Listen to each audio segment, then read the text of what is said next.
2 starter. You got the Colts this weekend. Knock them out of the park. Think Doc will get a let's get to some basketball now. Probably. Oh, I don't know. I don't know about that. Talk some Clippers. The LA Clippers parting ways with head coach Doc Rivers yesterday. Some would say it was inevitable after the way they collapsed against Denver. Many had this team winning the title. They didn't even get to the conference finals. Doc did issue a statement yesterday thanking the fans and calling it a disappointing end to the season. All right, Nick, after 7 seasons, Doc Rivers out as Clippers head coach. You surprised the team made this decision? Surprised it took them a week or 2 weeks almost. I felt like it was either going to be immediate or it wasn't going to happen. But while everyone respects Doc and everyone likes Doc, and everyone's going to focus on the 3-1 series loss, his third, the only coach ever with more than one. Here is, I think, the biggest indictment on Doc Rivers, not just this year, but his tenure with the Clippers. And people aren't going to believe this, but I promise it's true. Frank Vogel has won as many playoff series with the Lakers as Doc Rivers won with the Clippers. Think about that. So it wasn't just 1 year of underachieving. It was a better part of a decade of underachieving.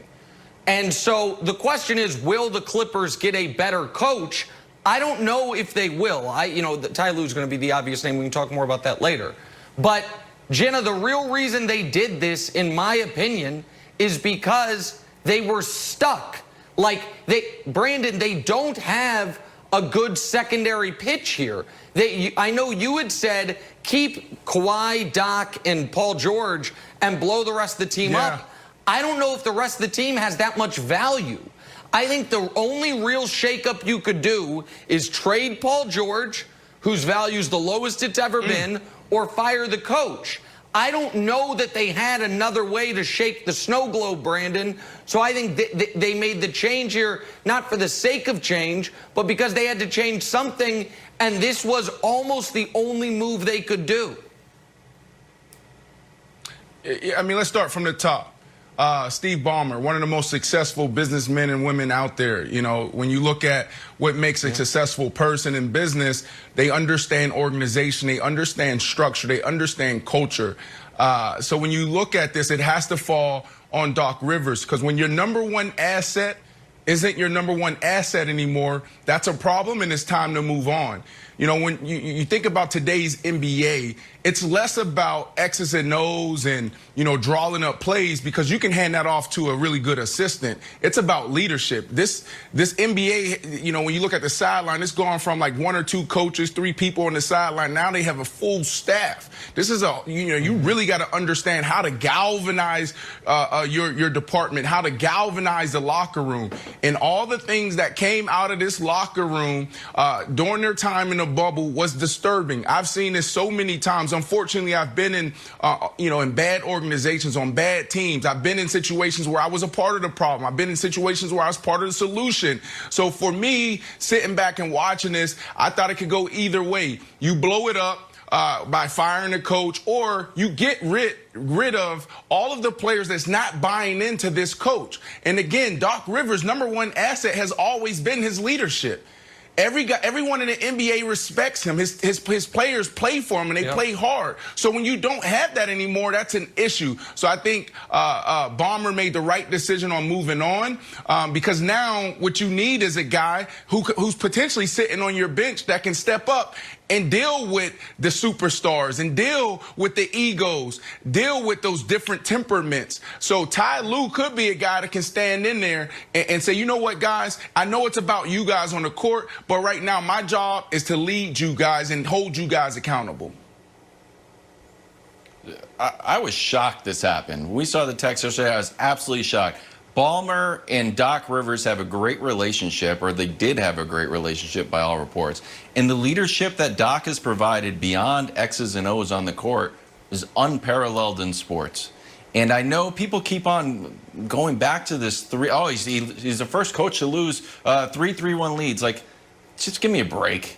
The first 3-1 lead was with the Magic, against the Pistons that ended up going in the finals. The Magic were an 8 seed. So if you're saying, like, Doc, one of the reasons is because of that Magic series, like, no. Okay, the second series was like, okay, then I'll blame this. I'll blame this one on the bubble. I'll blame this one as the first year you lost 3-1, and just because the world said you guys had championship expectations in year 1 because Kawhi went up and did it with Toronto, doesn't mean that that's the actual plan. Play. So, Jenna, they voted not to play. I would give them two. Yeah. I would give them 2 years. I would give Doc 2 years because this is what I think is going to happen now. Ballmer's like, all right, boom. Now Doc's gone. I don't think everyone's thought that this was a great idea. All right, now what do you got? Is it definitely going to be Ty Lue? Is it going to be Sam Cassell? Are they cool with that, Nick? Because if they're not, I don't think this is a fantastic job. Go ahead. Wait a second. Hold on. Before we get on to who could be next, Jenna, let me address some of these things. You can't blame it on the bubble when you're up 19 in Game 5, when you're up 16 in Game 6, and when you quit in Game 7.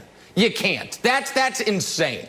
And if you want to throw out, you want to say, Doc, the first 3-1 lead doesn't count, then okay, he's still the only coach to blow 2 3-1 leads. The Houston one counts, and I don't think you can argue this one doesn't count. To me, I want to talk about Kawhi and Paul George here for a moment, Jenna.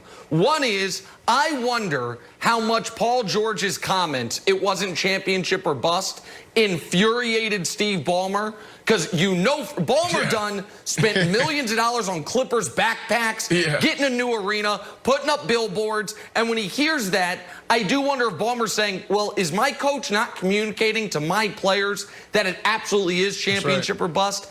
And Jenna, my other question is, did they clear this with Kawhi?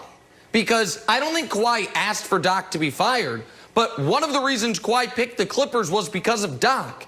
It would be shocking to me when Kawhi can walk in 1 year if Ballmer did this without Kawhi giving it his okay, which would be Kawhi walked out on Pop, and did he okay Doc's firing? That's, to me, a very interesting question that I imagine someone is Chris Haynes or Woj or someone will get to the bottom of in the coming days, Jenna.